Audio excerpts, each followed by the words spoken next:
Good morning, everybody, and welcome to the September 1st, 2020 Board of County Commissioners Agenda Setting and Work Session. If you'd like to join by conference call, the phone number is 360-252-9020, and the PIN number is 1234. I'm John Hutchings, the chair of the board. Also present, I see, is Vice Chair Commissioner Ty Menser. Has our third commissioner joined us? No, sir. It hasn't come yet. Okay. We also have the county manager, Romero Chavez. And I see we have Amy Davis, our clerk of the board, is in. Our Thurston County Health Officer, Dr. A. Abdamalik, is here. I also see Mark Moffitt, Public Health and Social Services, also Art Starry from the same division. Tim Brandon from the Sheriff's Office, Brett Burris from CPED, and I saw someone else that just disappeared. And who am I missing, Romero? What you have is Gary Hennon, Gil Emerno, Craig Sisson, Stacy Everett, Scott Lindblom, Dennis Osorio. I think you mentioned Jennifer Davis, Andy DeFulvis, Tom Webster, and Robin Campbell just joined us. Okay, great. Thank you for that. And so with that, we're going to begin with the COVID-19 update. And who might be giving that? That will be Dr. Abdamalik. Yeah. Shelley's in a well-deserved break. Okay. Go ahead, doctor. Welcome. Dan, you're muted. You're muted, doctor. Doctor. And now you're on. Good morning, commissioners. Good morning. So I was going to go ahead and give you the COVID-19 update. As of yesterday, we have had 1,001 total cases within our county, and with 13 deaths and 60 hospitalizations. Our cases per 100,000 over the past 2 weeks have declined to 45.8% as of noon yesterday. And of the COVID tests that we are running, 2.8% are positive, which is below the 5% threshold. Our hospital capacity rate is 76.2% as well. Overall, our case fatality rate, which is the number of people who test positive for COVID-19 who have passed away within our county, is 1.4%.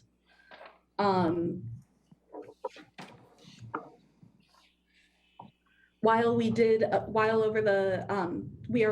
currently working with our hospital colleagues to make sure that they continue to have capacity, and that has not been a problem. That has not been a problem this week.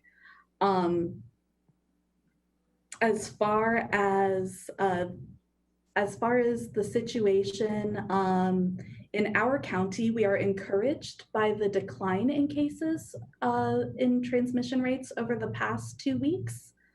We're still watching for that decline to continue over 2 incubation periods, and looking towards Labor Day weekend. We're hoping that our fellow Thurston County residents continue to stay safe by maintaining social distancing, masking, limiting their contact with folks outside of their household to less than 10 people over the course of a week per the governor's recommendations. So we hope that with everyone following these precautions, we can avoid a spike of COVID-19 going into September. I would like to turn it over to Mark Moffitt if he has any additional details.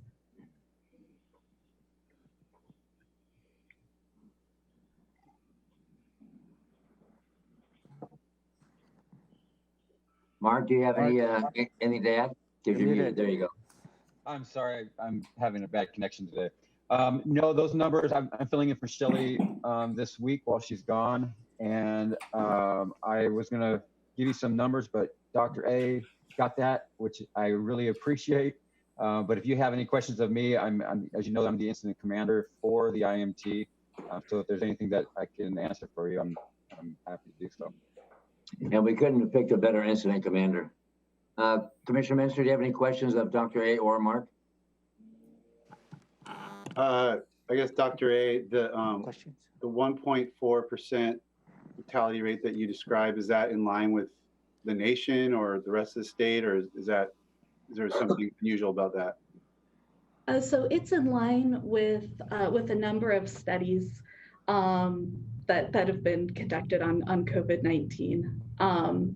It is so when we think about that number, the fact that it's so close with what we would expect really speaks to the amount of testing that we're doing. And even though we could do more testing, because ideally per the governor's recommendations by phases, ideally we'd want to be testing enough so that we only have less than 2% positives on our COVID-19 tests.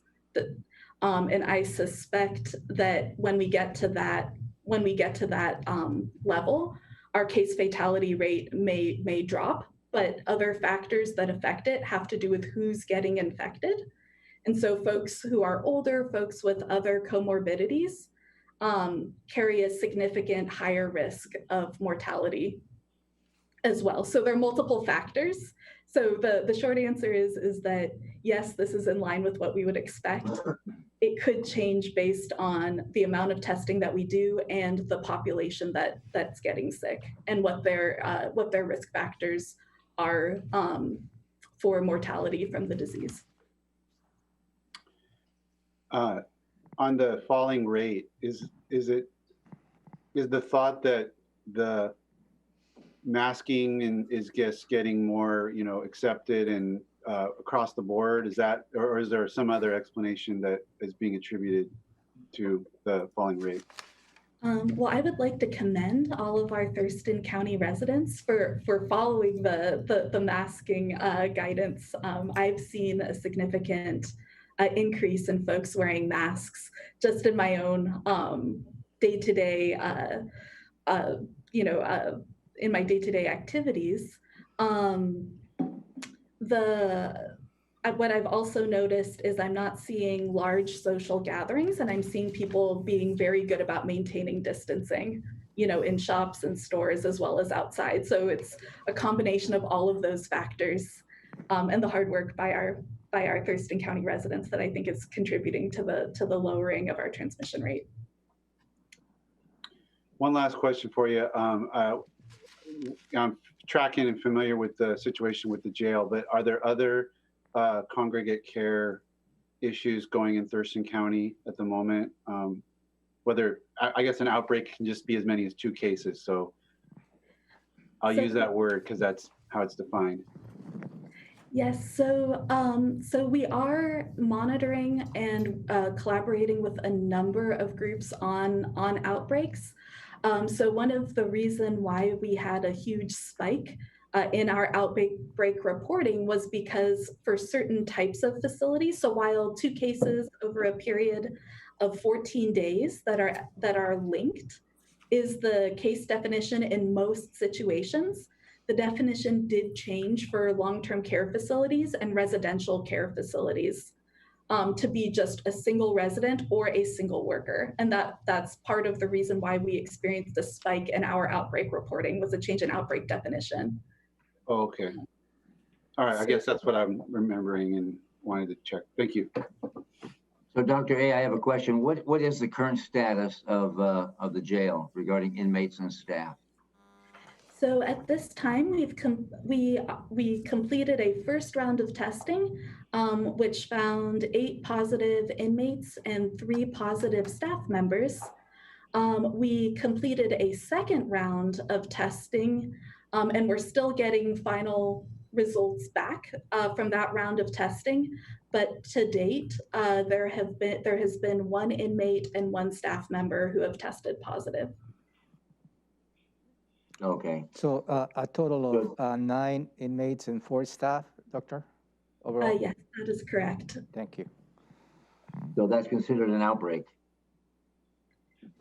So yes, the situation at the jail is considered an outbreak. Okay, thank you. And I have nothing further. Do you have anything, Ramiro? Commissioner Edwards just joined us, so do you have any questions? No, he's okay. No question, sir. All right, thank you. All right, thank you, Mark, very much, and thank you, Dr. Abdulmalik.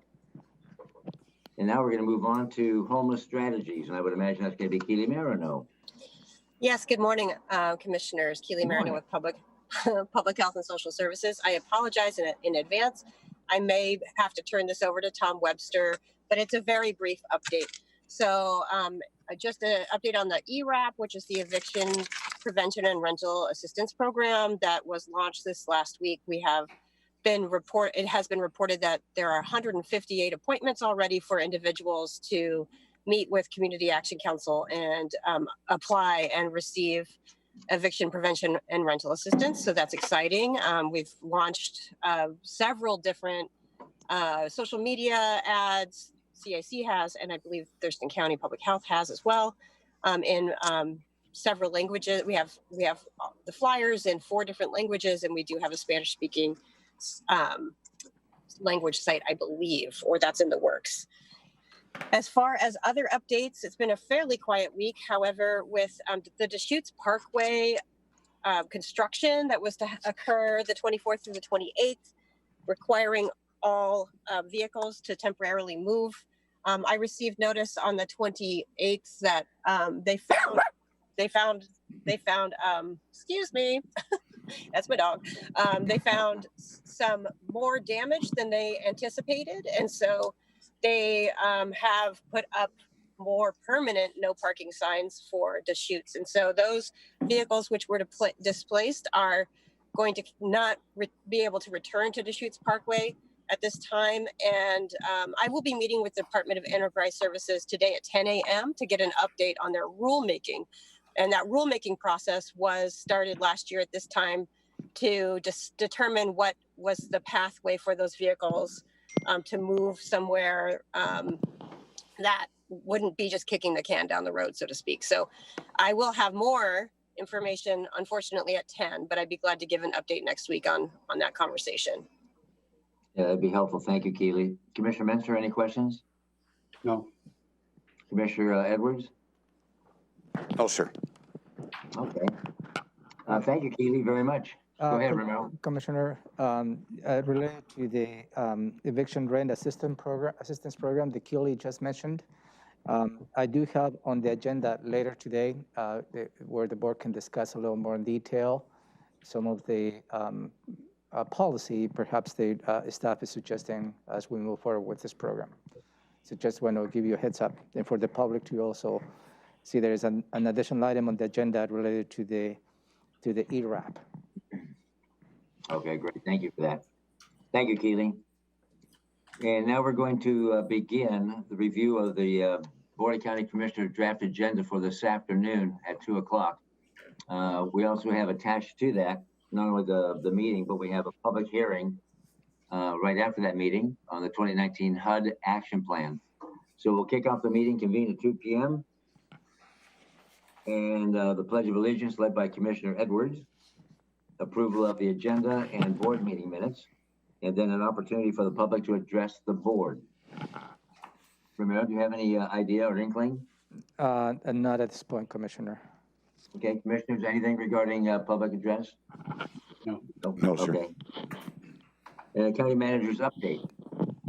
Yes, I will follow up to the comment that you received from Mr. Ballard related to the Veterans Fund. I responded formally on a letter last week, outlining some of the questions that he was asking on his letter that he handed to me last week. So I will walk you through that response this afternoon. Have we done this before with the same issue from Mr. Ballard? like months ago.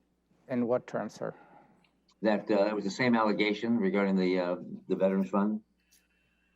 He has made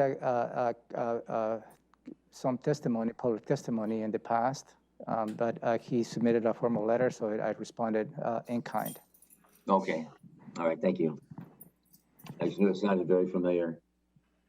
That takes us to agenda item number 3, which is the consent calendar, and the only thing at this point is 3A, and that is the auditor's financial services. Then I trust my seatmates have reviewed that.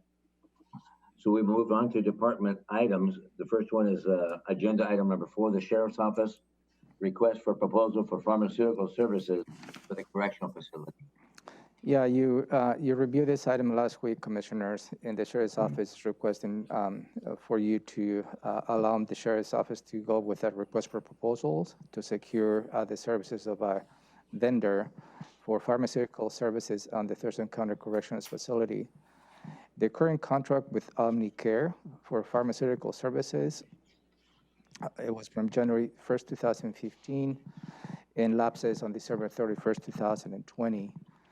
And this is the right time for the Sheriff's Office to go with a request for proposals so they can secure a new vendor. Also, the motion request for you to authorize the Sheriff's or his designee to sign the contract with the successful vendor. Some of the elements on the pharmaceutical services, the vendor will provide full pharmaceutical services, including filling prescriptions, order 7 days a week for all the inmates, which amounts to 20 to 100 prescriptions per day. And also there's have been some very strict security measures that this vendor needs to comply, obviously due to the conditions where those services are being provided. Under Sheriff Braniff is here if you have additional questions. Commissioner Edwards, any questions? No, sir. Commissioner Menser? None. No, and I have none either. Thank you for joining us, Tim. Appreciate it. Agenda item number 5, Community Planning, Economic Development, the Department of Ecology Shoreline Master Program Grant Contract. You also review this item, Commissioners, and this is the county is going through the require update, the periodic update of the Shoreline Master Program. The purpose of the Shoreline Master Program and the periodic review is to assure that that the program complies with all applicable laws and also assures consistency with the rest of the elements of the comprehensive plan and development regulations. In the past, the Department of Ecology has lended some grants to continue with the process. This particular item is to authorize the Director of Community Planning, Economic Development to sign the contract to receive a grant for $84,000 from the Department of Ecology. Andrew DePavis is here with a long beard. If you have any questions. Thanks for joining us, Andy. Commissioner Menser, anything of Andy? No, I asked my questions last week. All right, Commissioner Edwards? No, same answer. No. There you go, Andy. Easy day. Nothing to add? Nothing to add. Thank you. I'll see you this afternoon. Thank you. Thanks, Andy. Agenda item number 6, Public Health and Social Services, the Thurston County Criminal Justice Treatment Account Plan. Yeah, this is related to the Criminal Justice Treatment Account, also known as a CJTA. The county receives money related to the CJTA from the Washington State Health Care Authority. During the fiscal year 2020-2021, the county received $371,170 on a yearly basis. Now, the process is, and this is pursuant to state law, the CJTA distribution needs to be done by a panel that is including representatives from Superior Court, Drug Court, Public Defense, Prosecuting Attorney, the sheriffs, and a substance use treatment provider. They must agree on the plan as to how those funds should be distributed. The CJTA panel here in the county met on August 20 and developed 7 strategies to how the money should be distributed. Gary Hennon walk you through the first four. Those are the main strategies they'd like to implement. And there's 3 remainder if the funding is available. Number 1 is the substance use disorder assessment when requested by a defendant defense attorney. Number 2, treatment and related services for individuals involved in drug court. Number 3, preventing cases for CJTA eligible preventing classes for CJTA eligible individuals. And number 4, services to CJTA eligible mental health and veterans court participants. The additional 3, and again, as Carrie stated last week, as those are optionals in the event that we have additional money left over from the $371,000. The additional 3 strategies will be medication-assisted treatment for individuals with opioid use disorder at the Thurston County Jail. Number 6, other substance use disorder treatment for justice-involved individuals. And number 7, house case management and rental assistance for eligible individuals under this CJTA. And again, Carrie is with us this morning if you have additional questions. Carrie, do you have anything to add to Romero's presentation? No, I think he covered it, and we did talk about this one last week as well. Yep. Commissioner Menser? Nothing. Commissioner Edwards? No, sir. You're golden then. Thank you, Carrie, for that. Thank you. 6B, approval of cold and hazardous weather contracts. And we got Tom Webster. But are you going to start, Romero? Yeah, this is back in February 21st, 2020, Thurston County issued, after the board approved, a request for proposals for homeless and affordable housing applications. As part of the request for proposals, Thurston County received many proposals specific to supporting services for homeless population during the cold and hazardous weather events. The review team made by local experts review those applications, and they provided those recommendations for funding to the Human Services Council, Health and Human Services Council, HHSC, which is this council is made up of officials from the county, Olympia, Lacey, Tumwater, Yelm, Tenino, Rainier, and Bucota.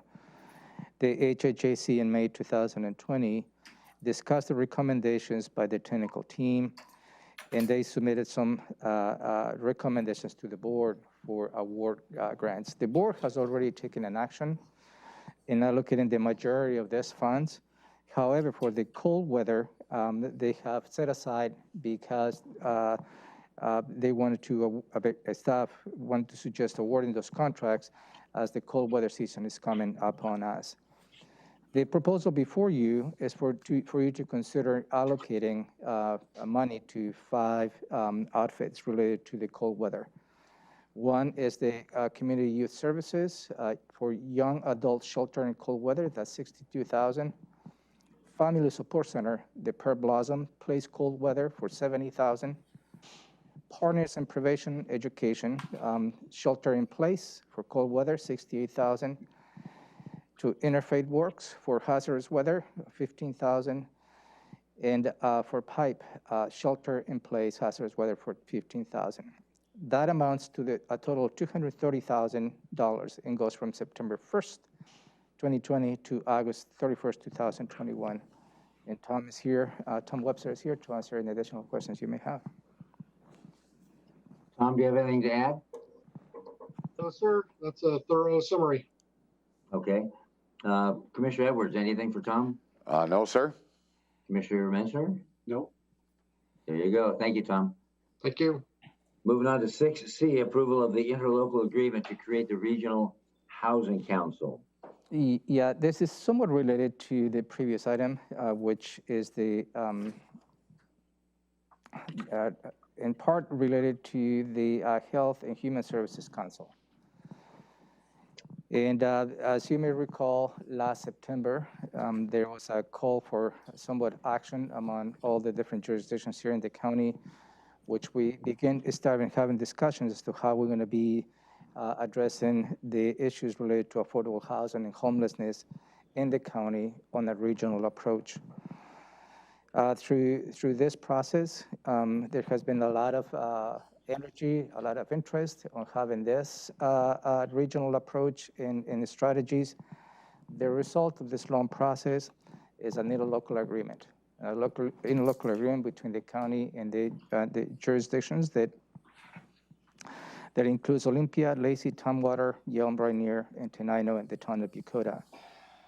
This Regional Housing Council eliminates the Human Health, the Health and Human Services Council, HHSC, and replaces with the Human Services Fund, HSF, I believe.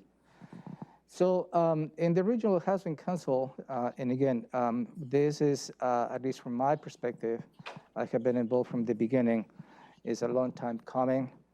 I'm looking forward to have those regional conversations. And I don't know if Commissioner Hutchins would like to express his perspective on the Regional Housing Council, because he has been representing the county since the initial conversations that started almost a year ago. And again, this is the umbrella. This is how we're going to be operating, which includes funding, roles, and responsibilities of the council, and the makeup as a whole of the Regional Housing Council. And Tom might be able to add something to this. The number I'm not remembering. This has been very, very fun and rewarding. Maybe fun might not be the right word, but it's been very rewarding. Getting 6 cities, 1 town, and the county all to agree on what to do regarding a regional housing council and the efforts to help these marginalized citizens. And even further, people that may be evicted and becoming homeless. So it's been a work in progress for quite some time. Tremendous amount of heavy lift from Tom and his staff as well. And it is, I believe, some of the grant funding from the state had to have, as a prerequisite, we had to have the cities and the county working together to be awarded or be eligible to be awarded certain monies. Is that correct, Tom? There's one grant application recently that did require coordination with different jurisdictions. That is correct. And was that a significant amount of funding? It was $1.5 million over 3 years. So it was the new shelter program grant. Thank you. I knew it was over $1 million, but I didn't know how much over $1 million. And so we're one of the few, I think, in the state where the counties and the cities have already worked and been working together and have this agreement in place. And so I think that's pretty stellar. It stands out for our capital county and the work that was done by Tom and his staff. So thank you for that. But I'm going to turn it over to the commissioners to see if they have any questions or comments. Commissioner Menser? No, I had a chance to go through the agreement yesterday, and looks good. Thank you for the work. And each city had their own legal staff vet the ILA as well. So everybody again came over to or came to agreement on this this agreement. Commissioner Edwards, any questions or comments? No questions. My comment would be just to congratulate all the parties involved and the hard work that went into this. Oh, good. Thank you, sir. Tom, thank you very much. Thank you. That takes us to item number 7 on the agenda, Public Works. We're setting a public hearing for the 6-year Transportation Improvement Program for 2021 through 2026. Yeah, thank you, Commissioners. On the RCW 3681-121, the Board of County Commissioners must approve a 6-year transportation improvement program every year.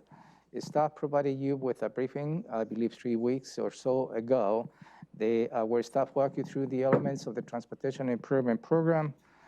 And so the next step, that was the formal presentation to the board, which is also required by law. And this particular proposal is for you to consider setting a public hearing for September 15 at 3 in the afternoon for you to take public testimony. And eventually you will be considering approving the transportation improvement program, but that approval will be coinciding with the approval of the overall budget, which right now is an annual budget as the board decided for 2021. Scott Lindblom is the county engineer, which is also by law is the individual who oversees the development and implementation of the 6-year transportation plan, and is here to add any additional information and answer any questions. Scott, do you have anything to add? I do not. As the county manager mentioned, we did brief the board on this item on July 29th. And this is part of our annual update to the Transportation Improvement Program. All right, thank you, sir. Commissioner Edwards, any questions or comments of Tom? No, I'm sir. sorry, Scott? No, sir. Commissioner Minster, anything for Scott? No. No, nor do I. Good job, Scott. Thank you.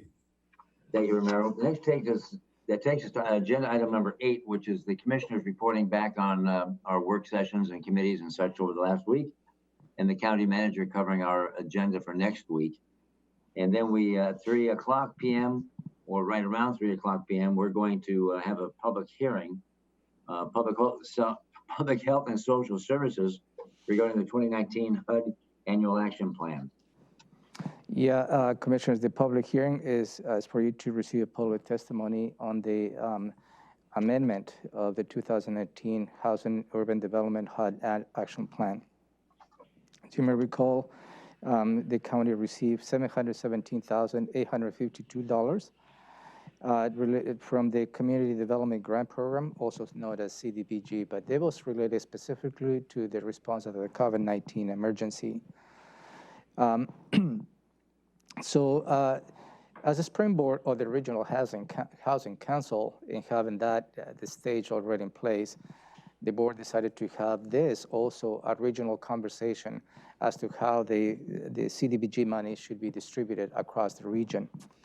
There was a subcommittee formed, and I believe Commissioner Hutchins again was serving a representative from the county, and the group decided to allocate some funding to a specific functions. $174,282 for food assistance activities conducted by the Thurston County Food Bank, Senior Services of South Sound, Meals and Wheels, and similar programs like that. Up to $300,000 to be used of COVID-19 testing at a fixed or mobile location to provide to the South Thurston County residents. Funds will support testing and diagnosis services, equipment, supplies, and other materials necessary to carry out this testing in South County. Up to $100,000 used for the acquisition or lease for COVID-19 quarantine and isolation site.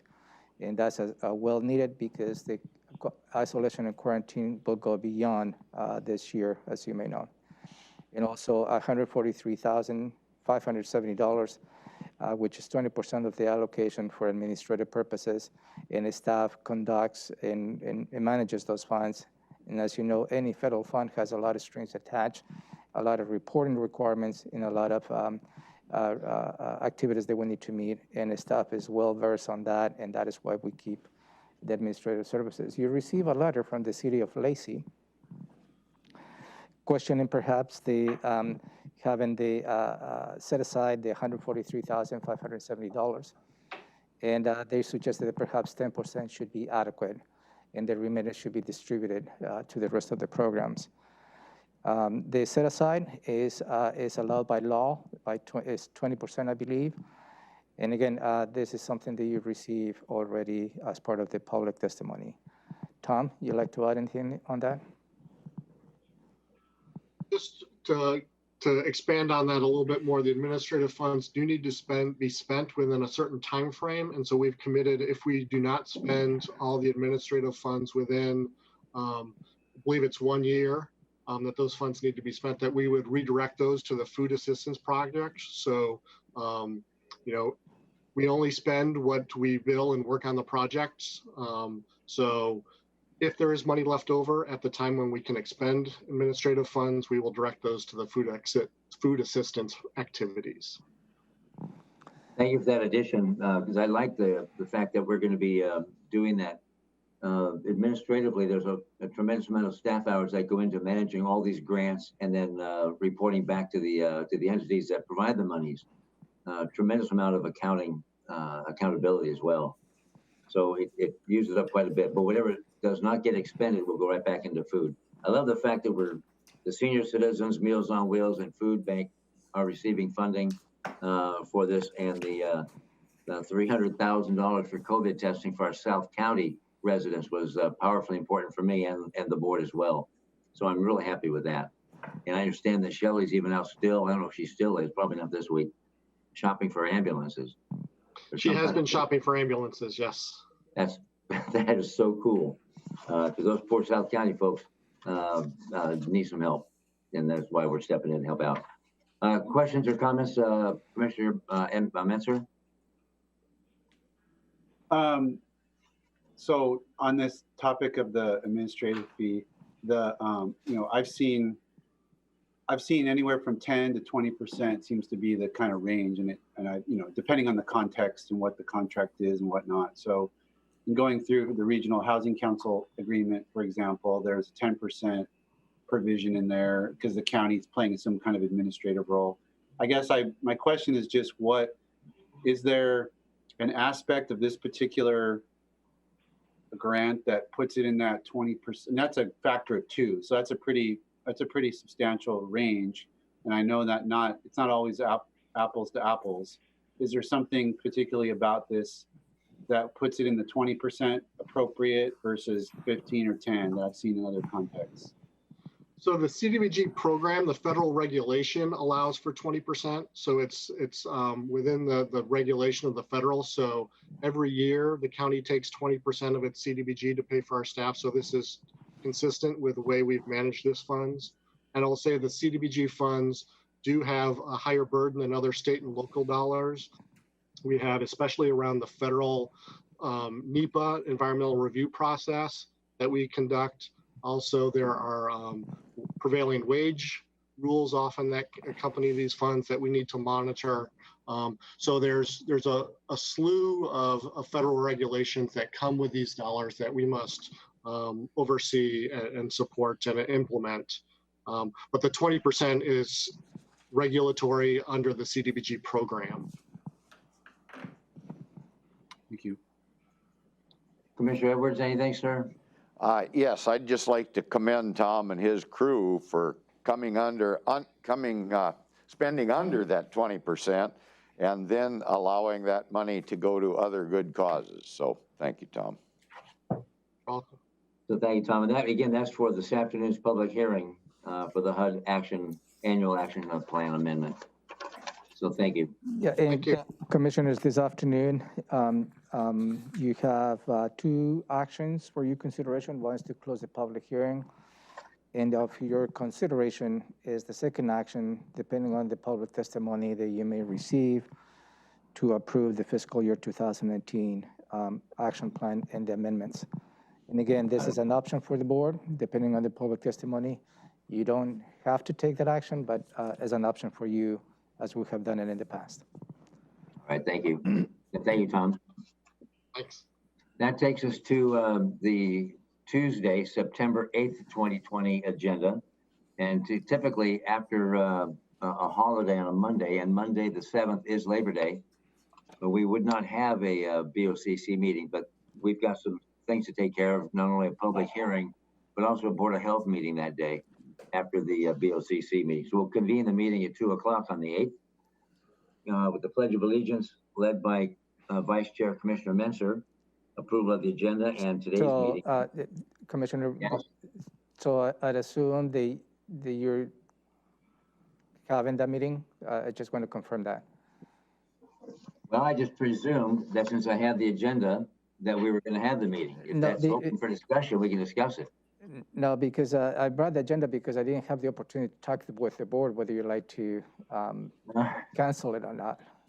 Well, okay, thank you. So let me ask you, is there anything on this agenda then it is time driven that needs to be discussed and voted on next week? We only have 3 items in here, and we can go through those items. And I don't think there is nothing specific. If there's anything that brings a urgency, might be a contract related to the acquiring the services for a queuing system. But that can be probably brought this afternoon if that is the pleasure of the board. There are other two items perhaps could move to the following meeting. Okay, that begs a couple of questions. What is the one that could be moved today? What contract issue is that? So if you see item 4A, I'm sorry, 5A. Okay.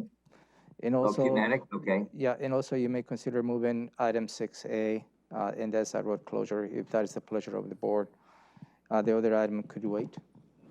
The public hearing for the Olympic pipeline application, that can wait as well? That is a virtual public hearing, and you can access that hearing from remotely.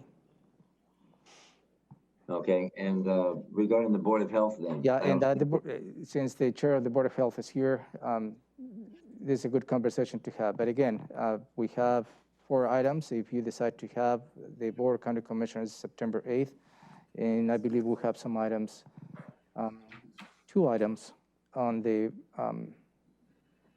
Board of Health, 3 items. Okay, so let's back up then, and looking at next week's agenda, Commissioners, 5A, contract award for Qmatic queuing system. Do you want to hear a presentation on that and or put it to this afternoon and approve that? Or not approve it, So you want to give you the background on that? please? Okay. This particular proposal is to obtain a queuing management software to reduce the number of people who must wait near each other while they're waiting on the lobby to secure services from the county.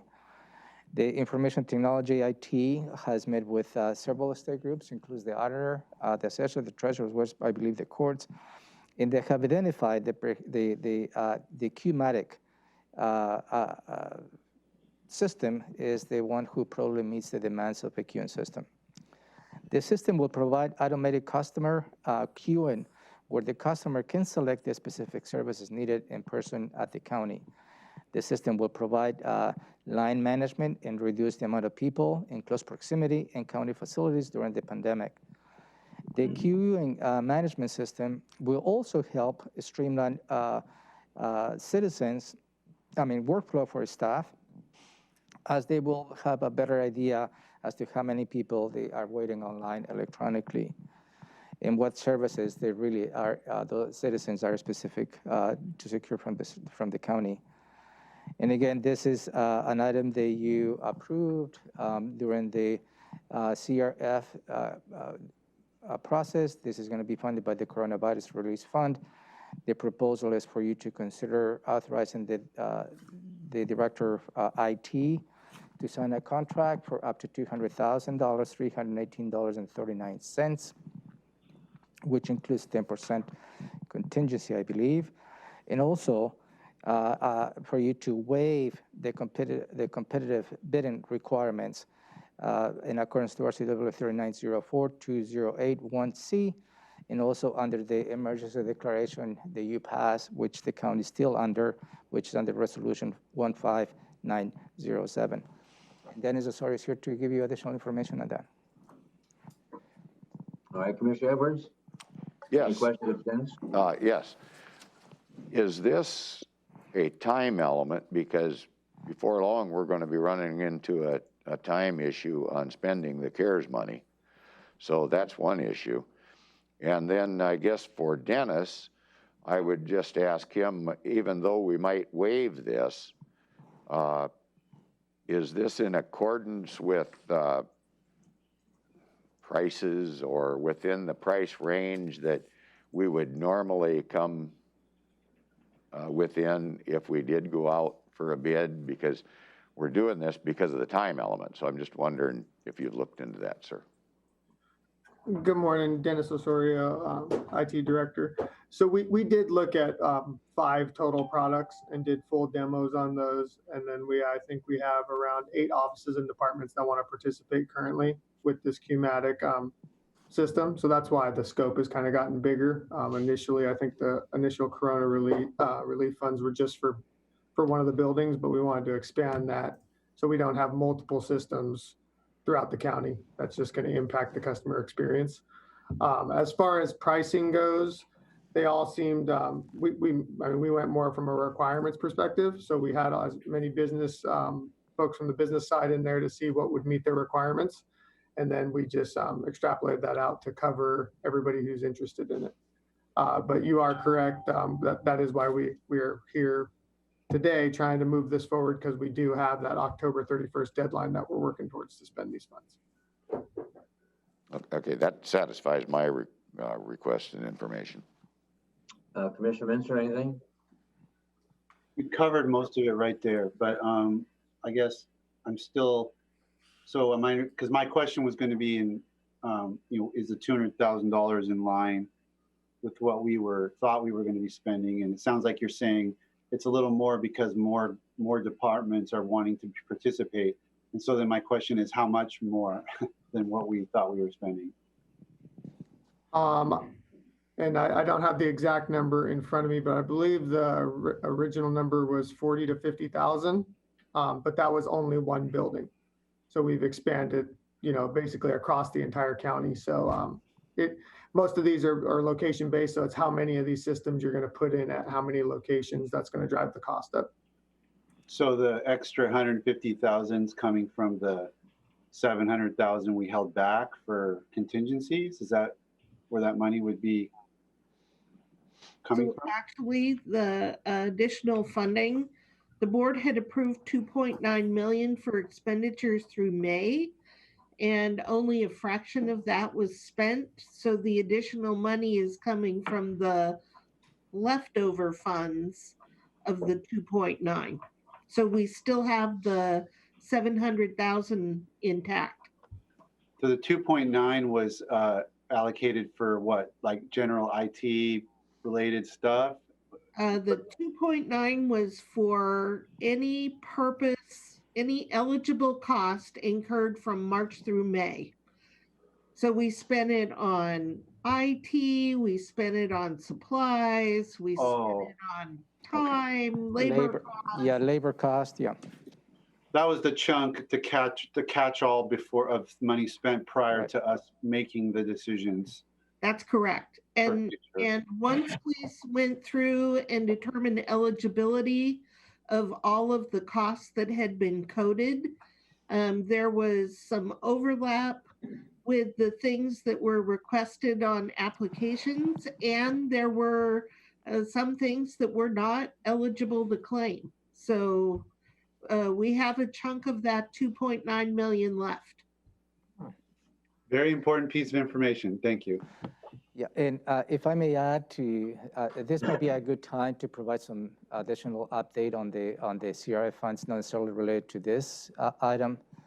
But yesterday we participated on the Washington State Association of Counties, Robin and I don't know if Commissioner Mason participated, where they gave an indication they will be releasing an additional, I believe, $125 million out of $240 million you may recall they were holding back. So if, and that will be made available to counties in local jurisdictions, I believe, next week by amending the current contracts that we have. So if a Commerce uses the same formulation to allocate those funds, the county could probably get close to $6 million of additional CRF. In addition to that, you saw the news release from the governor yesterday. Out of the same money, I think he's making available close to additional $60 million. And those $60 million will be distributed through the Department of Health to continue to address public health needs. So if that is the case, the county could also be receiving additional money related to public health. Overall, could be close to, I'll say, $10 million related to this, if not more. So when we get specific information as to the dollar amounts, they will convene with a briefing with the board to give you the opportunity as to how you would like to distribute additional monies. And also, we heard yesterday the expenditure timeline for the CRF funds has been extended from, will be extended. They have not received formally from October 31st, 2020 through November, the end of November 2020. So that gives an additional month to spend those dollars. Would you like to add anything on that, Robin? Nope, that about covers the new money.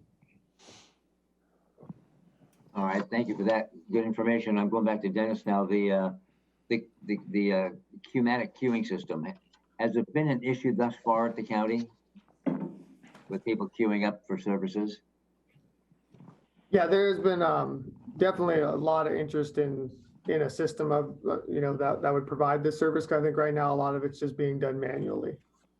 So has it been an issue though, where we need to have this because it's been ineffective so far in serving the public? That is from my understanding, yes, but I think some of the business units might be able to speak more specifically to, the heartburn that they're feeling, but it has been requested throughout the county. And when we opened it up, I sent an email to all elected officials, deputies, and directors to see what interest there was, and it was overwhelming interest in the need for this type of tool. Oh, very good, thank you. And is this type of system where somebody, like at a restaurant, you hold a pager and it vibrates when it's your time to get seated? No, and Brian's on. I don't know if Brian wants to give a little bit more details, but I think it has a texting feature. And one other thing that you did note that's in the AIS is there will be TV screens, and those costs are not included because that's kind of going to be dependent when we do the installation. So depending on how big the lobby is, what the look and feel needs to be, that type of stuff. I would imagine that cost would be minimal, but it'll also be posting kind of on that screen who's next and who's on deck. And Brian, I don't know if you want to add any more details about that. Thank you. And that's why I was asking, is because with the vibrate feature, I'd never seen any television feature with it, but I saw TVs and monitors that might be required. I didn't know what system it was. Brian, do you have anything to add, sir? This system does not have one of those Olive Garden type things. Kaiser, not Olive Garden. I was going to say that, but I didn't think I should. But it does have the capability of calling people and texting, and then the manual displays. So, okay, but what do we do? Would be manual display then for folks that don't have cell phones or have access or don't pay the texting fees? Yes, and we'd have to figure that out for each area of the county and departments, which we haven't figured that out yet. That's why we don't have an estimate of how much the TVs are going to cost yet. Hey, Brian. Okay. Hey, Brian. And I believe this system will allow the citizens to manage their appointments as well. Yes. Canceling, rescheduling. So it really gives more flexibility to the customers that come to seek services from the county. And that's really the beauty of the system. Right. You can schedule an appointment before you ever come to the courthouse. How nice. I wish the credit union would have that. All right, thank you, gentlemen, very much. So that explains 5A. I'll ask my seatmates, do you want to bring that to this afternoon rather than put it off? I'm comfortable with it. Commissioner Edwards? Yes, sir. Okay. So we'll bring this item for this afternoon's agenda. Okay. And let's look then at 6A, resolution for temporary closure of Case Road. Yeah, for your consideration, the Department of Public Works is seeking authorization for a temporary closure of Case Road between Maytown and 140th. And this is related to the construction of the Fish Bear project on Case Road. And they propose a road closure is just for 1 week. As you may recall, the construction activities related to a fish barrier removal has to be within what we call the fish window, which has to be very specific timelines, which that fish window ends, I believe, at the end of September. So this particular proposal allows to expedite the construction activities on this fish barrier removal project. And the closure, if authorized by the board, will go from September 14 through September 20, 2020. To give us a perspective, Case Road has an average daily traffic of 2,700 vehicles a day, trips a day. However, we have seen a decrease due to the COVID-19 emergency, as we have seen the decrease in the overall traffic on our roadways. So if you authorize, the department is ready to implement a detour. And the detour, again, is for 1 week, and it will be about 6.3 miles. They will take about 10 minutes to go through this detour. Staff is here to answer any questions related to this proposal. Commissioner Edwards? Oh, I think I'm good. Thank you. Commissioner Menser? My question is, if this is scheduled for next week, currently, and the closure is from September 14th through the 20th. If we do this today, does that move up that closure period of time, or does it still remain the same? It remains the same. Remains the same, okay. So my seatmates, are you okay? Are you comfortable with bringing this to this afternoon's agenda? Yes, sir. Yeah, it seems like it'd be better to have it. Yeah, more timely. Thank you. Yeah. So we'll move that to this afternoon. That leaves the 4A. And Go ahead. so I tend to assume this is not a time sensitive, but I will leave it to Brett Burris to give us a perspective. In fact, has a time sensitive. This is, and again, a proposal for the board to accept a conservation easement, which is from a property owner located on 17446 110th Avenue Southeast in Yelm, Washington. The property is planned to develop 1.28 acres of their property. And through the process, they have identified there was the presence of endangered species, the pocket gopher. The intent of this development is to build a single-family residence, septic system, a well, a driveway, and all the accessory buildings and landscaping. The property owners decided to go with securing their own habitat conservation plan with the U.S. Fish and Wildlife, which will result in securing an incidental take permit, also known as ITP. The property owners have gone through this very laborious process to go through and secure their rights to develop their property. As a result of this, the mitigation resulted of their impact is just about 2.5 acres they need to set aside as a perpetual easement. And as you may recall, the property owners cannot hold that easement in perpetuity. It has to be a third party. And the county has implemented a program where we secure and we take responsibility for those conservation easements. They might be in perpetuity at a cost. In this case, the property owner will have to pay $585 a year to do the inspection, for the county staff to do the inspection, as well as implemented the report. It also has a fee of $195 if there's additional activities associated with that inspection.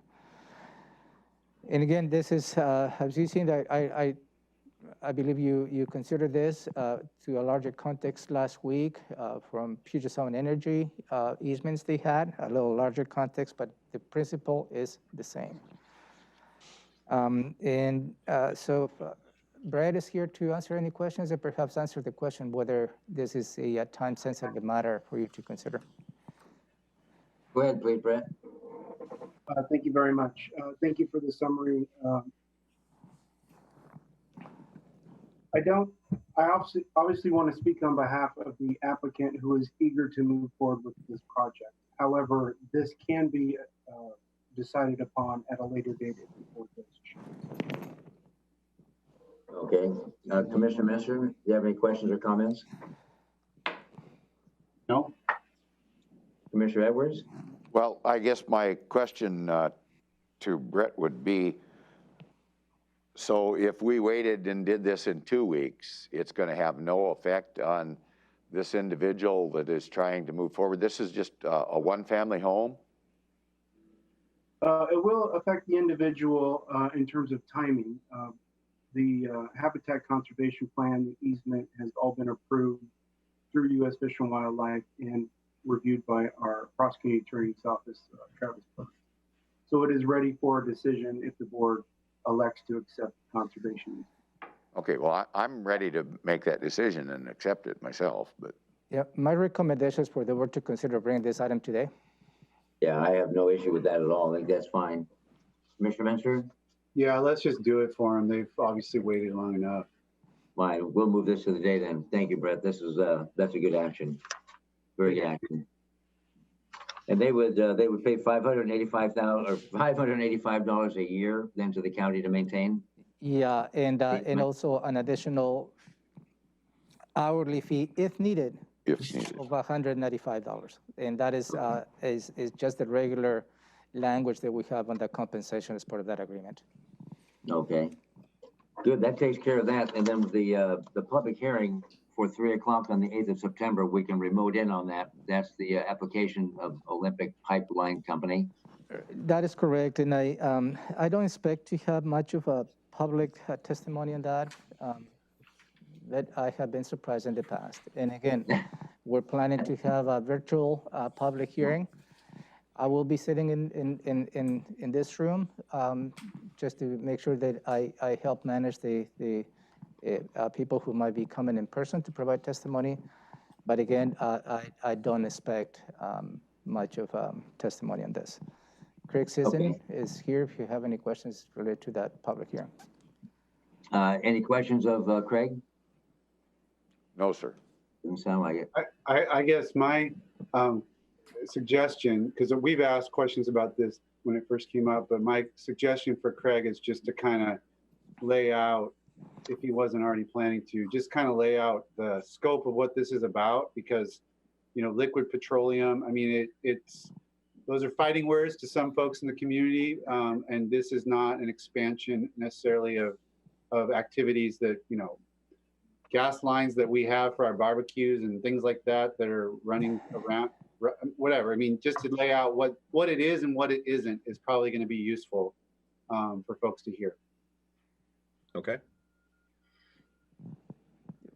Is that more of a statement or is there a question in there?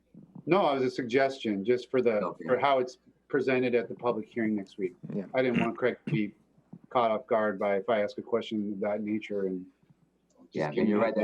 Those are fighting words in some arenas. You're right. Yeah, All we're right, not authorizing the construction of an LNG plant or something, you know. Got it. That. Yeah, related to that, Commissioners, this is a franchise agreement, as you may recall, is authorizing the utility to use the county's right of way at no cost. And this large utility, Olympic Pipeline, crosses many county roadways, as well as many private easements and private property. So what this is applicable mainly for all those locations where this pipeline crosses county roadways. It really doesn't apply to anything beyond the county's right-of-way, which the majority of this facility is located in private easements. Got it. So that'll be a virtual public hearing next week then. That is correct. And thank you, Craig. We'll see you next week. Thank you, Commissioners. And that turns to review of the Board of Health draft agenda for the 8th, and we have the Board of Health Chair present. Commissioner Minzer, I turn it over to you. Thank you. So I know Shelley's out, but Shelley and I had communicated by email, and Ramiro and I communicated in person about whether or not we would have, typically without having a board meeting the day following the Monday holiday, we would not also have the Board of Health meeting. So the question was, what items do we need? Would we want to address at a later time, or could be addressed at a later time? The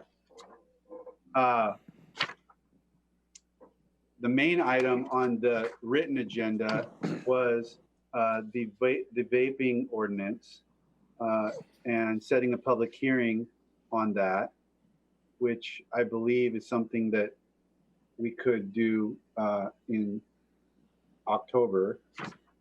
There's a proclamation for Suicide Prevention Awareness Month, so that is maybe something that could be addressed I'm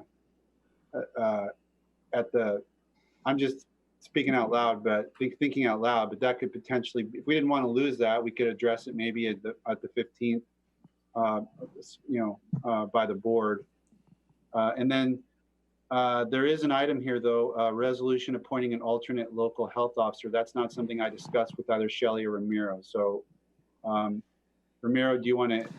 Yeah, this is, when I was reviewing the agenda, also I wasn't tracking on that, but I believe that it's just to build a little bit of depth to Dr. Abdelmalek by having Dr. Yu serve as an alternate. And I think it will be good to have this via resolution. And again, I don't believe that is time sensitive. But another option, Commissioner Minister, if you like, is we can probably schedule a special Board of Health meeting. I have already talked to staff. Then we're going to set up a formal briefing related to racial equity. That's something that I believe you like to continue to the conversation. And based on the conversation, you didn't want to wait a month to continue the conversation on that. So I am scheduling a Board of Health briefing on that. And if you like, in 2 weeks, we can add some of those items for your consideration. And we can certainly have a special meeting notice for the Board of Health. Is there any, so I'm assuming that would be not necessarily at 3:30 on a Tuesday. That might be at a different time, or we think it will be probably will be during the day, if you like. But we can probably build an agenda on that. You can probably consider taking an action on some of those too, if that's an option that I'd like to present to you. But again, the other option is just to keep it the way it is and have the Board of Health meeting next Tuesday. Hearing what's on the agenda, does my seatmates have an opinion about whether or not we should divide these items up and not have the meeting, or go ahead and have it? I guess if I have an option, I guess if, as explained by the county manager, I don't see any reason to have it. We could go ahead and let him have, because we're going to have that special meeting anyway. That would be my preference then. And I'm looking at it. I have a question regarding the resolution regarding the alternate health officer. Would Dr. Diana Yu then be just held in reserve? Should Dr. A then be on vacation or time off or called away, or is she on call as a reference? No, it will be to fill the gaps, I believe, when Dr. Al-Malik may not be available to conduct her functions. Okay. I could fill in a little bit if you'd like. The way things are set up now is that we do have other health officers who can fill in for Dr. Abdul-Malik. This is having Dr. Yu in reserve. The way our current resolution is set up is that it enables people who are currently health officers to fill in for Dr. Abdul-Malik, but because Dr. Yu's retired, you need to have a special kind of order for her to come into play if that's what you choose to do. So this is kind of a reserve capacity that we would like to have. Okay. So if we need to do that, I'm okay with whichever way we need to do that. But if that can wait, then I'm all right with letting that wait. That makes sense. From what I understand, it's not time critical, so it could wait. Okay. The other thing I was looking at is even if we put it off for an additional week, is the proclamation for Suicide Prevention Awareness Month, which is September. And again, we can put that off if need be. But I would just look at when we do that proclamation, even though it's going to be virtual, or perhaps even having Scott Hanauer attend virtually, because he does the QPR, the question, persuade, and refer for suicide, and especially for youth. And it might be kind of cool if he were to attend, at least virtually, the Suicide Prevention Proclamation, just by way of suggestion. But if we put it up, I'm fine. We're still within the month. I see Chris Hawkins, and maybe I would ask him and Art as well. Is there any argument regarding the item to set a public hearing on the vaping ordinance that you feel should be handled this month rather than, say, early October's meeting?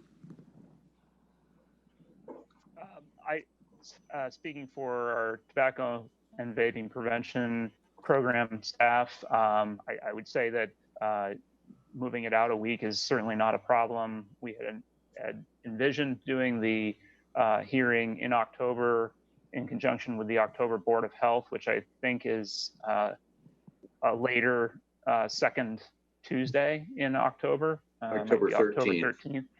So I think there's still room there if this setting of the hearing was moved out a week to still keep that date. So this doesn't affect what we had as a plan anyway. It just gives us a little more time to to have some conversations with some of the stakeholders. So that's totally fine, I think, from our standpoint. Yeah, I think this is Art. I was thinking again, we were hoping to have the hearing itself on October 13th, and I believe having a special Board of Health meeting in a week or so would still allow us to meet the hearing deadlines or the deadlines for public notice. So that's the main thing that I'd be concerned about, but I think we can still do that. So what I'm hearing from all parties, I think, is that we do want to delay the meeting or not have the September 8th meeting, but basically have the same items addressed at a beefier Board of Health meeting in a week or so down the road. Does that work, Ramiro? That's what I'm hearing. So I'll coordinate the scheduling a special Board of Health meeting in 2 weeks, and we'll bring those items to you. And also I will extend the time of the meeting to make sure you have a conversation on racial equity as well. Yes, just to wrap that issue up, this was an item that Shelley, Ramiro, and I discussed as whether it should be on this agenda to begin with. Kind of a follow-up from our discussion last month. Commissioner Hutchings had not been able to be there, and we kind of ran out of time, and there were a lot of ideas that were discussed. So just kind of touching base there, and we were already thinking of maybe having that as a separate item off of this agenda, which is why it's not here. But I guess we'll just be adding these items onto that, piggybacking onto that was already kind of coming.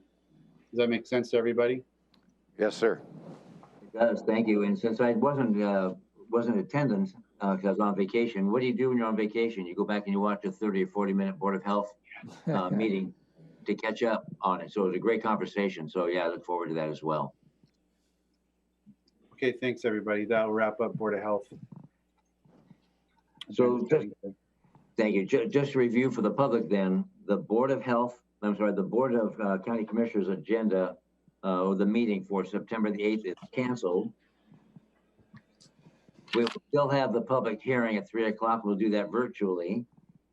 And the Board of Health for September the 8th has been canceled, again, pushed down the road. Got it. Proclamations and awards. Will you consider a little break? Sorry. Yeah, I just wanted to bang through maybe 2 more things. Okay. And keep going. Proclamations and awards. Good morning, Commissioners. There are no proclamations or awards for your consideration this morning. And Thank you. Anything regarding advisory boards and commissions? There are also no advisory board items this morning. Okay, and PIO check-in. Good morning, Commissioners. Megan Porter, Public Information Supervisor. I don't have any pressing updates at this time. Any questions, Commissioners, of Megan? No, sir. Regarding PIO? Nothing? Okay. Thank you, Megan. And thanks, Brian, too, for the work you guys are doing. Legislative update, Romero, do you have anything? I will be meeting with Deborah Manguia. I think I briefly mentioned that to you last week, and that meeting has been set up for middle of September. Her and I will go through all of our notes that we've heard from the board, and we'll be drafting a proposal, what will be the county's legislative agenda for 2021. Got it.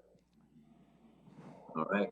Any public hearing decisions pending? Nothing is pending at this time. Yay. Now we're to all the commissioner items, and it's 10:15. We're going to take a 15-minute break, all right? 1-5. We'll be back at 10:30. We are in recess. Thank you.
Commissioner.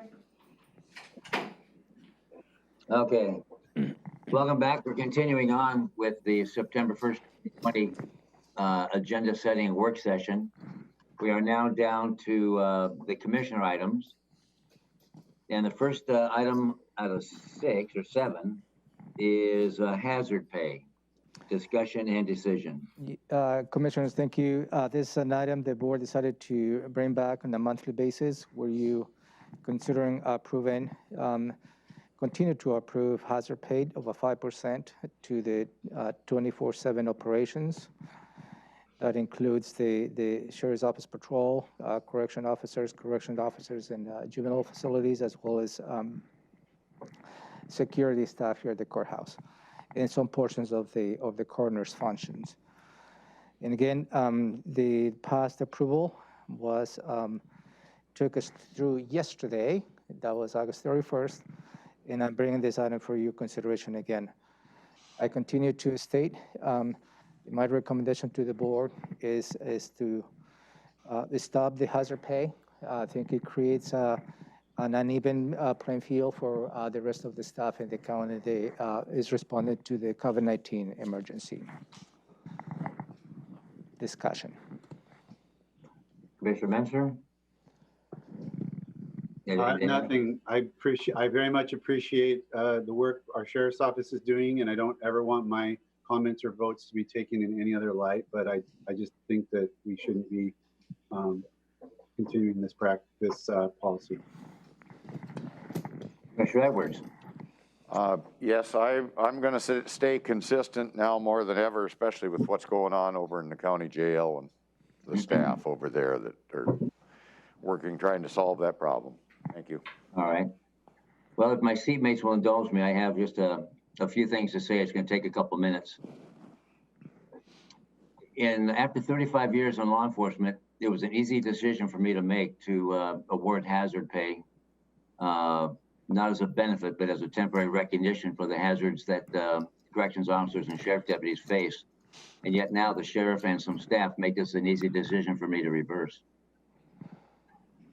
This was done, again, out of concern for safety and protection of our county employees in situations likely to expose them to COVID-19. Since that time, I've had 2 deputies actually tell me, keep your money, just give us time off, which I found to be very ungrateful, but also I'm not in a position to negotiate with a contract or a union benefit. This was back in March and April, but I let it go. With the recent outbreak in the jail and learning that corrections officers, many of them weren't wearing masks, nor inmates, against the public health officer's directive, against L&I mandate, against the governor's order, against corrections officers contracted COVID, no protection while receiving hazard pay. And so they're receiving hazard pay, but not taking due caution and protections, and not trying to mitigate the danger. To me, seems rather silly on my part to award that or approve it. I heard a CO while on isolation and quarantine wanted hazard pay to continue. Thurston County Sheriff is charged with serving civil orders. He has a department for civil service as well. And these orders, legal process, are only issued when there's a threat to public health and public safety that cannot be resolved through voluntary compliance. RCW 43.20.050 states all sheriffs and others shall enforce all rules adopted by the State Board of Health, and the WAC rule 246.100.070 states an order issued by a local health officer shall constitute the duly authorized and lawful rules adopted by the State Board of Health and must be enforced. In a June letter, and again, I was just privy to this last week, in a June letter to the public health officer, the sheriff wrote in response for a quarantine order service, a civil service, due to the impact it would have on our limited staff, we are unable to assist. and again, I quote, "I understand and appreciate your responsibilities in this area, and I would be happy to discuss alternatives that do not lead to direct exposure of our staff in serving a civil quarantine order." That's the same staff receiving hazard pay, who may or may not be masked up. The Thurston County Health Officer had a civilian serve the quarantine order, the civil order, in rural Thurston County. An untrained, no protective gear, no tools, radio communication, but an individual civilian with serving a civil quarantine order on an individual who perhaps has a criminal background, because it may be too dangerous for a sheriff's deputy to do it due to exposure of COVID. Yet in the sheriff's letter refusing to serve civil orders, he said having to quarantine deputies due to exposure decreases the number of deputies able to respond to civil unrest in the cities. At such events as civil unrest, they're exposed to far more than just COVID-19, yet they respond. And I appreciate their response. I think it's the appropriate thing to do. But all offices and departments in the county are trying to work together in these, as has been stated ad nauseum, unprecedented times to navigate our way through this. So I find this insulting rather, and non-productive. And in an effort to take appropriate action to protect public health and safety, there's an August 19th, 2020, Thurston County Health Officer needs to again mandate the Sheriff's Office to adhere to 20 requirements to ensure the public health and safety of staff and inmates. And the very first one is mask up and mandates social distancing when possible, and yet that hadn't been taking place. And this flies in the face of common sense to continue hazard pay. Money is not going to protect one from COVID-19 exposure alone. The hazard pay was an effort to recognize inherent dangers of exposure, yet the hazard pay didn't serve that purpose apparently. So with those things, my decision is to discontinue the hazard pay.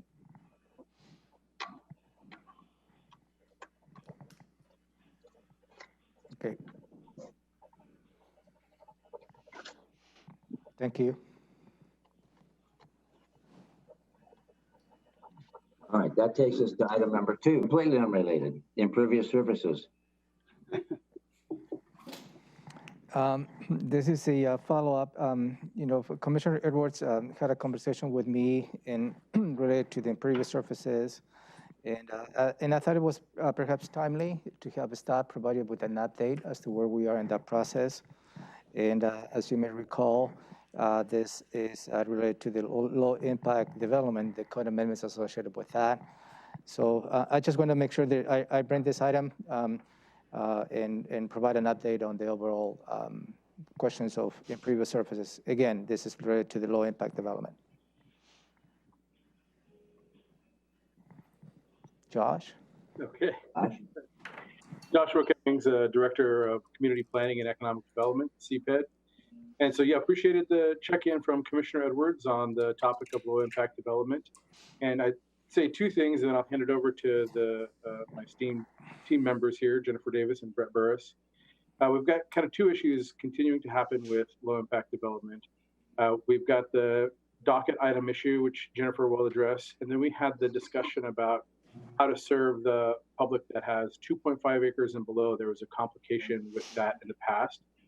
And Brett has been able to avoid complications in the future on new development. And so Jennifer will provide an update on the number of times that we've brought this back to the board and the ranking where the Board of County Commissioners placed the docket item amongst all of the different docket items, the comprehensive plan amendment docket items, the development code docket items, and the citizen initiated docket items.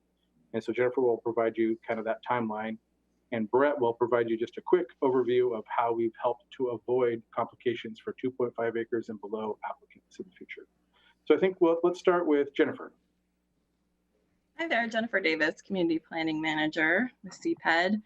So as you'll recall, the low impact development regulations were first adopted back in 2016, and then the board placed a review of those regulations on the 2018-2019 docket, and staff immediately got to work and met development services staff, community planning staff, public works staff, all got together in 2019 and met to determine what was the crux of the problem, what are the implementation issues, and what potential fixes might be needed. During the docketing process in spring of 2020, the board directed that the scope of the LID code update should focus on those impacts staff had identified, which were how the impervious surface limits were affecting small lots. That proved to be the crux of the issue. It's a difficult standard to meet in some cases, including on lots smaller, as Josh said, smaller than 2.5 acres, lots with long driveways. And there's a discrepancy with lots in the Ken Lake Overlay District as well that needs to be fixed.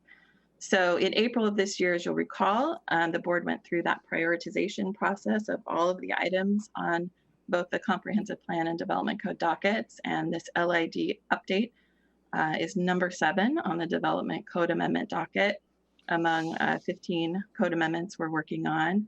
And there are several other code amendments that we're working on that are higher priority according to the board's prioritization. That includes streamlining the reasonable use exception permits, permitting childcare centers more broadly, a couple of citizen requests related to Johnson Smokehouse, Cascade Resorts, and then we're also working on major comprehensive plan amendments dealing with mineral lands, asphalt recycling.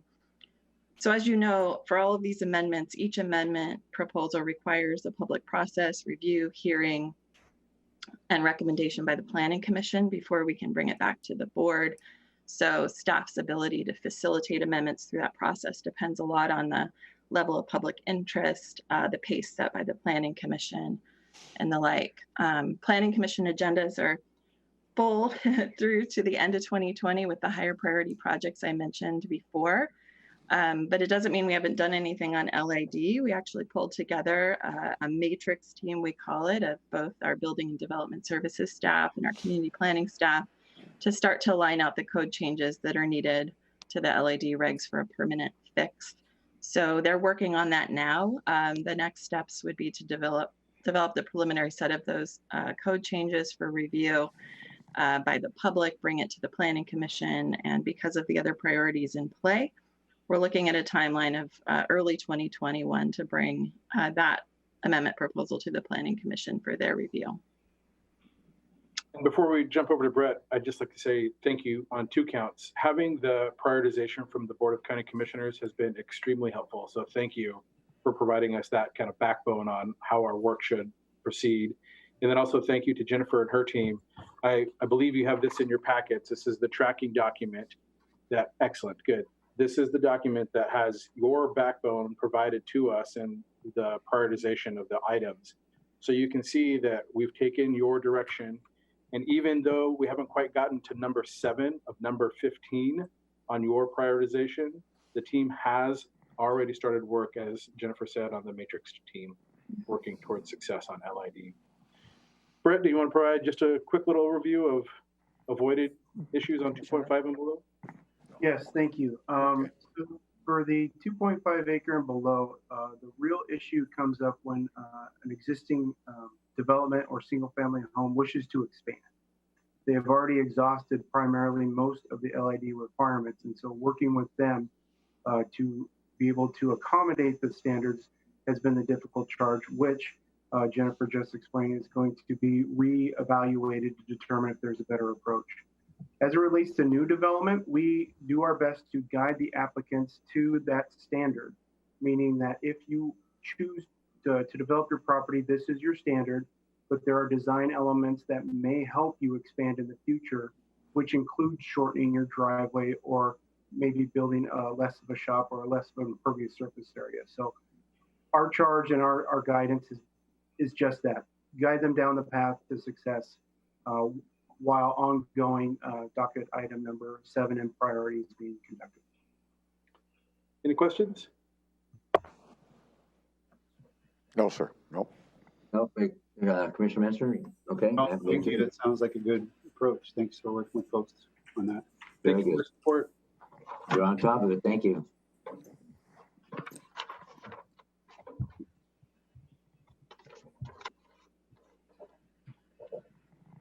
That's a nice update too. Number 3, eviction rent assistance program. Thank you, Commissioners. Let me frame this issue, and Tom will follow up. As you may recall, we received I believe $1.3 million from Commerce, the Department of Commerce, related to eviction assistance program, and the board approved that, and we're currently working with what is the organization, Tom? Is the Community Action Council. Action Council. And as you heard from Kelly, they have already received 158 applications. So some questions have been brought to staff's attention, and this is related as to what I call as what guardrails the board would like to put in place related to this particular program. Just to give an example, King County on the same program has put a couple of guardrails. One is the landlords who accept the ERAP agree not to terminate or refuse to renew the participant tenancy until March 31st, 2021. And also, landlords who accept the ERAP agree not to raise the rent to those tenants who are exposed to this program until March 31st, 2021. So, and again, some members of the committee have raised this issue to staff, whether the board is concerned to put some potential guardrails to this money. I'm going to give you my perspective on this, and then suggestions as to what staff is proposing for you to consider. I believe this is a great program to assist individuals. They have been affected by COVID-19 emergency, to help them bridge in terms of at least 3 months for rental assistance and avoid evictions. I do believe that, as you may recall, that the assistance will be given to direct to the landlords, and the landlords already need to meet a specific criteria with that. If the board were to consider some of the criteria that King County has done, I think it puts a lot of pressure on the landlords that perhaps may not be amicable to participate in this program, and as a result, some of the individuals who are facing eviction may be evicted anyway. So I think there is an opportunity to put some guardrails, I believe, but I don't think putting those guardrails so tight, such as King County, will serve their purpose of this program. And this is just, again, my perspective on this. So the proposal before you, we already have the state has already provide protection to tenants. The eviction eviction avoidance will remain in effect until October 15, 2020. That's from the state, and we'll continue perhaps to do that. Related to a recommendation from staff, the recommendations on the bottom line of the page that I submitted to you, and that is not to, the tenants agree not to raise the rent to the tenants through December 31st, 2020. And that's, I think, is an attempt to put some, what I call side rails. I know that Tom is the one who has been receiving a lot of this feedback. Maybe he can elaborate as to where this comes from, and perhaps in the staff recommendation as well. Great, thank you, Romero. Yes, that's all good. And just to kind of clarify, the grant was $3.1 million from Commerce, not 1.3. So that's fine. I'm confused with the shelter grant. Yep. So as Romero indicated, this was something King County imposed additional requirements for their landlords to accept payment under this program. According to the Department of Commerce, and I followed up with the Department of Commerce, we are not allowed to add additional conditions related to the tenants, but we are allowed to add additional conditions for the landlords or property managers to participate in this program. So we had been approached by both media and advocates asking if Thurston County was going to implement similar policies as King County. That was a decision I felt was appropriate to bring to the board to get your input.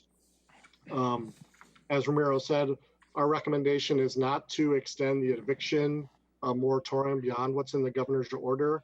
Our concern would be that would lead to landlords not participating in this program, which could ultimately result in more evictions. So we don't think it's appropriate to extend the requirement just to landlords to accept payment under this program to prevent evictions for a longer period of time.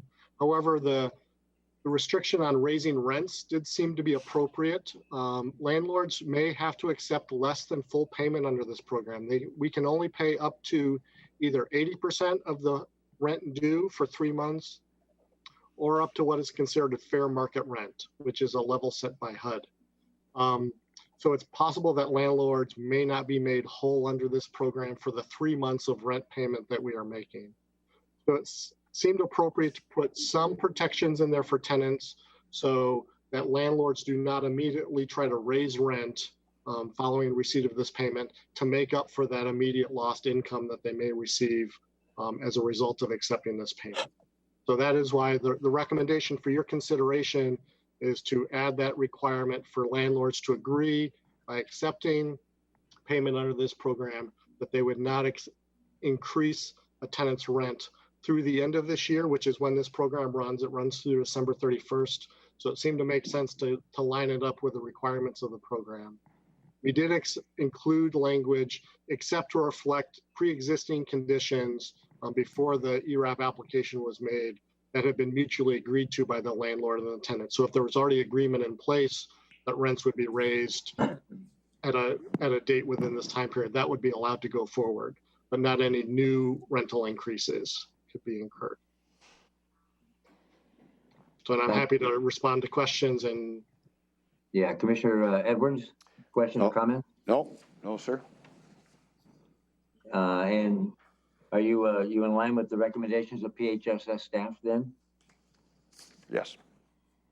Okay, Commissioner Menster, any questions or comments?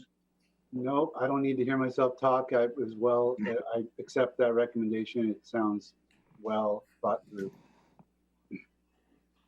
And I do too. I don't like to be completely in line with King County with what they've done.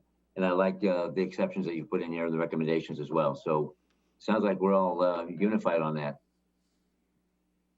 Great, thank you. We will implement that. As Ramiro said, we're starting to take appointments this week, so we'll ensure that this program is implemented equally for everyone who participates. Great. Thank you, Tom, very much. Thank you. Staff. Thank you, Tom. Okay, Eviction. Next is political campaign activity by current employees. Yeah, and I like, this is somewhat related to the item that Commissioner Mason raised last week, where the board provided direction to me to come up with a policy as to seeking information from an employee. So I'd like to address this in two aspects. So first of all, I am working on a policy, and I believe I shared a draft to each of you that is not necessarily up for public yet. And the policy is defined as what the county manager's role is, and which includes the relationship between the county manager as well with the county board of county commissioners. It includes access of information, as well as some of the staff role in relation to the county manager and the board of county commissioners. That's in a larger context. I will bring this policy for public discussion maybe in a couple of weeks after I have the opportunity to get into the details. I will send this to Robin as well as HR just to give me some of their perspective. So this is coming up. Finally, I got to the point of having what I call is my final draft, and we'll move forward on that. So I'm working on that aspect. But also, I'd like to, this is more of a reminder to all of us in terms of we as county employees, the role that we have, particularly in this time of the year related to elections. Every year when we have elections, I send 2 emails, one leading to the primary election and another email leading to the general election. In this case, I will be sending an email to county employees coming up here in a month or so. Included in your packet is the copy of the email that I sent to all county employees, including elected officials. It's dated Friday, June 26, 2020. And the email includes a couple of documents, and it's related to the upcoming primary election that was held August 20 in 2020, sorry. And it's a reminder of some of the state laws prohibiting the use of facilities and resources for political campaign purposes. So if you flip to your second page of that attachment, on second page, mid-page on that, I'd just like to read this, and I think and again, this serves as a good reminder to all of us, particularly where we are on this time of the year. And this is RCW 42.17A.555. And the title of that RCW is forbids use of public office or agency facilities in campaigns. So allow me to read this paragraph for the public consumption. And it states as follows: no elected official nor any employee for his or her office, nor any person appointed to or employed by any public office or agency may use or authorize the use of any of the facilities of a public office or agency directly or indirectly for the purpose of assisting a campaign for election of any person to any office or for the promotion of or opposition of any ballot proposition. Facilities of a public office or agency include but not limited to the use of stationery, postage, machines, and equipment, use of employees of their office or agency during working hours, vehicles, office space, publications of the office or agency, and clientele lists of persons served by the office or agency. So, and again, it's 2 elements, and this is more what I just read to you is a reminder to all of us to be very cautious as we move along into this election season leading to the general election. And again, I will send another email, as I have been in the past for the last few years, reminding employees of the role all of us have, including elected officials related to elections here in the county. And again, lastly, to go back to my first item, I will have a final draft for your consideration in a couple of weeks related to a policy outlining the roles of the county manager. And again, this is a follow-up to the item that Commissioner Messer raised last week. Commissioner Messer, anything you'd like to add? No, well, just that, this is a good reminder. My concerns go a little farther than the purely political activities that would be covered by these statutes. So I will look forward to the county manager's draft policy and a discussion about that at the appropriate time. Commissioner Edwards, anything, sir? No, sir. Yeah, when you brought this up last week, I was caught quite a bit off guard. Had no idea where this had come from.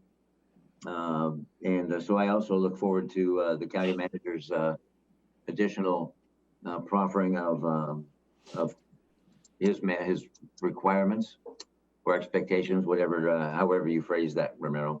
I look forward to seeing that, but it's a good reminder to not meddle in anything or in any way that's inappropriate.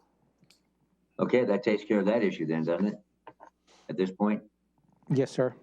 Okay. Next is a proposed resolution of recognition. Thank you, Commissioners. The Washington State Association of Counties have been discussing a potential resolution where the Board of County Commissioners to consider passing in recognition to the great effort by the public health and social services officials and staff. I have taken some of the language the WASAC has provided, and I have made it somewhat related to Thurston County. And I'm not going to read you the word assets. This is the historical perspective and the background as to why you may consider passing this resolution. But let me read for the public's benefit what this proposed resolution may be as a legislative recognition. Now I start with the page number 2, where it says, now therefore, it is hereby resolved by the Thurston County Board of County Commissioners as follows. 1, that the Board of County Commissioners and the residents of Thurston County expresses great appreciation and heartfelt gratitude to our public health and social services officials and staff for their selfless sacrifice and efforts to combat and respond to the unprecedented challenges facing our community as a result of COVID-19. And number 2, that the Board of County Commissioners and the residents of Thurston County recognizes the value and dedication of our public health and social services officials and staff to the viability, economy, safety, and well-being of our community, both through their outstanding performance during this pandemic and through their general ongoing work to keep our residents healthy and our communities vibrant and thriving. The reason that I'm bringing this resolution to you, what I call is there's a lot of staff from public health and social services, both officials and staff. They're constantly responding to this emergency, and I think it's rightfully for you to consider a formal recognition for their efforts.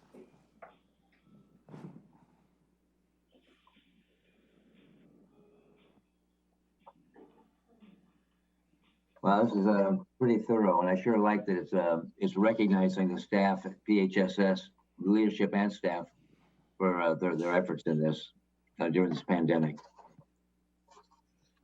Commissioner Menser, any comments regarding this? Wholeheartedly support the concept. It's not hazard pay, but it's well-deserved recognition for the work that they've done, and I've just been very impressed. Glad Shelley's off having a little bit of a break right now because she certainly deserves it, and her staff have just been just beyond the pale from what my expectations, and yeah, I think it's appropriate. Yeah, is this something that would be coming before the BoCC, Romero, or would it be the BOH? Board of County Commissioners. Okay. Commissioner Edwards, I'm sorry. I'm with you. Looks good. Okay. So with your concurrence, then I will bring this a formal item for you to consider on the September 15th, I believe, Board of County Commissioners, since next week is canceled. Wonderful, thank you. And thank you for doing that. And I will make sure the public health staff is present during this item in the afternoon. Okay. Number 6 on the agenda is hiring exceptions. Discussion and decision. Give me just a second. I'm making a note. You catch up.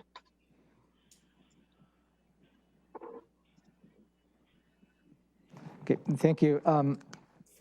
As you may recall, Commissioners, this is you implemented a hiring freeze of 90 days for those positions. They became vacant after May 22nd, 2020, where you start taking and consider taking actions as to how you're going to be reducing the expenditures in 2020.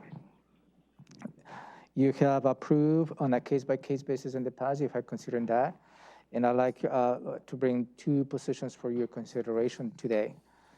One is a court assistant 2 is in juvenile court. And in that particular position is also needed to continue to provide the judicial services to our juvenile law and justice system. And the second is the executive assistant to the assessor's office. The executive assistant to the assessor, Nicole Williams, has accepted a new position. She will be serving as the executive assistant to, I believe, Scott Spence within the city of Lacey. So I think I'm just breaking the news in public, but I don't think it's nothing that nobody knows of this. And again, I will recommend for you to consider lifting the hiring exceptions for those 2 positions. Any questions? Commissioner Edwards? Nope, I agree with the county manager. Commissioner Messer?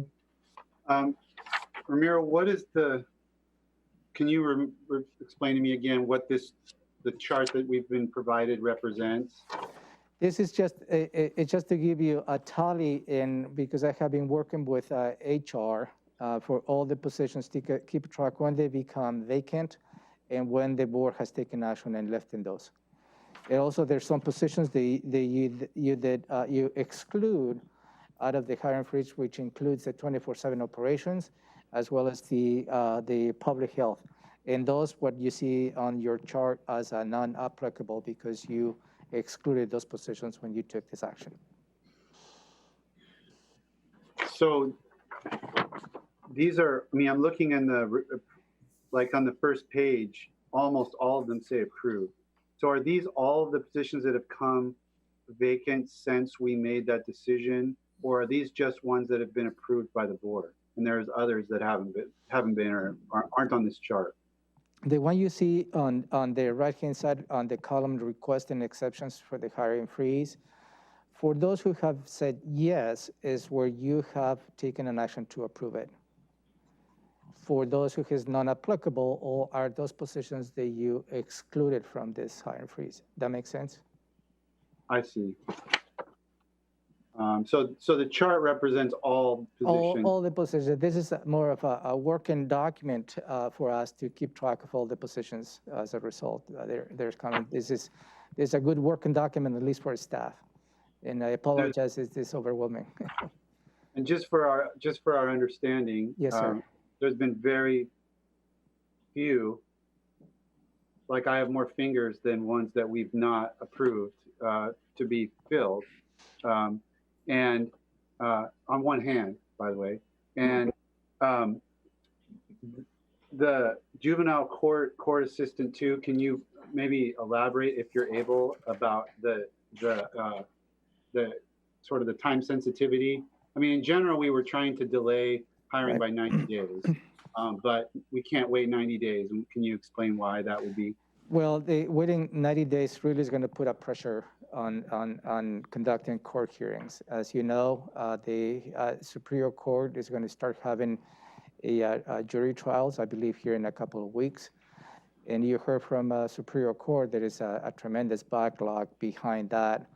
And that's really the reason as to why I bring it to your attention, because this is coming up when perhaps the courts start moving forward on all this. They will need as many resources they have. Robin Cat. So in juvenile court, they have, I believe, Mike Fenton told us 4 positions in this unit. 2 are currently vacant, and one of those they intend to not fill at all. So leaving this one vacant would put a lot of pressure on the remaining 2.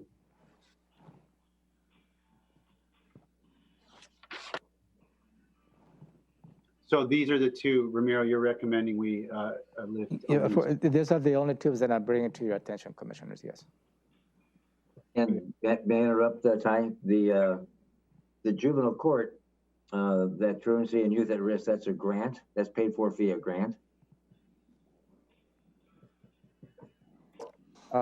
It says grant, funding source is a grant. This particular position is partially grant funded. Partially, okay. By the Washington State, it's called the BECA grant regarding truancy. But it's not fully funded by the grant, right? I don't think it's fully funded by the grant. It's only a portion of it. Yeah. Thank you. Anything else, Ty? No. Gary, anything else? No, sir. Okay. So you need thumbs up? Yes, please. Go. Yep. Thank you. Thank you. Takes care of that. And since we're talking about hiring and employees and such, I just wanted to reiterate what I was saying earlier, that I love and respect and value the Thurston County Sheriff's Office. And on the men and women, all they have done, what they're doing, and what they're going to be called to and pressed into service to do yet. All my comments or my narrative was just solely regarding hazard pay. Thank you. So with that, It's public testimony time. Any public And testimony? yeah, the only public testimony that I have is that I will follow up this afternoon. You received public testimony from Mr. Terry Ballard. He submitted a letter. And publicly, I'd like to apologize because I believe he stated that he gave me a letter that he submitted back a couple months ago. And that I'll take that on me, whether that fell through the cracks or not. So my apologies to Mr. Ballard, and I will do so this afternoon as well. But I did respond to his letter formally last week, where he was asking questions related to the Veterans Fund, and I will walk through those answers this afternoon. And again, I will express my apologies this afternoon in public related to the late response. Okay. Is that it? Yep, that's all I have on that one. Okay. Commissioner Edwards, anything for the good of the order? Any commissioner item? You know, the only thing I'd bring up at this point is out at McKenna, and I know that's in Pierce County, but boy, is it going to have an impact on South Thurston County as this treatment release center. If it really ends up as proposed with 140 individuals living at the old retirement home there at McKenna, we're going to have a serious impact on South County.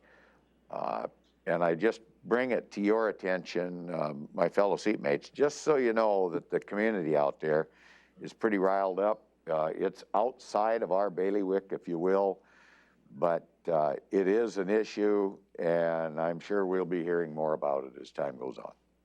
That's it.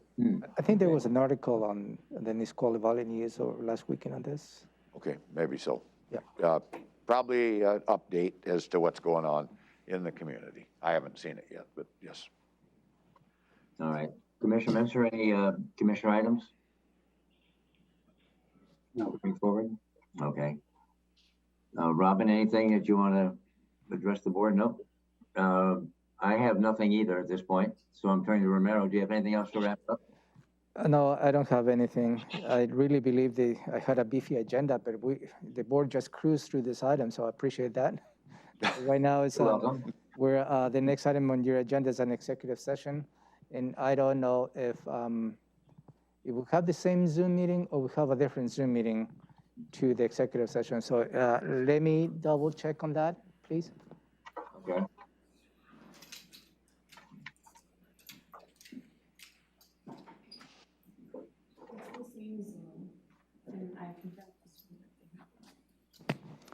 So it is the same Zoom meeting. So I really need to probably, if you can have maybe a break of 5 minutes until staff join us on the conversation who needs to join us. Okay. And then I will ask for those individuals who are joining us right now who are not participating on the executive session to leave the meeting as well. So before we break, I'll give the admonishment or give the warning, what we're going to be doing. Yes, let me. Before people leave? I'm admitting people. Yes, I think I have everybody who needs to be part of this conversation, I believe. So, and yeah, if you can announce it, and then Megan will close the live stream, and then you move on into your executive session. After my announcement. And how long do we expect this will take? Maybe 20 minutes. Okay. So we're going into an executive session pursuant to RCW 42.30.110 subsection 1 subsection I to discuss with legal counsel representing the agency litigation or potential litigation, LP Brown code violation property. And commissioner's action may follow. We expect this to take about 20 minutes, and it is 11:15 or 11:14-ish. So we're in executive session now. Thank you.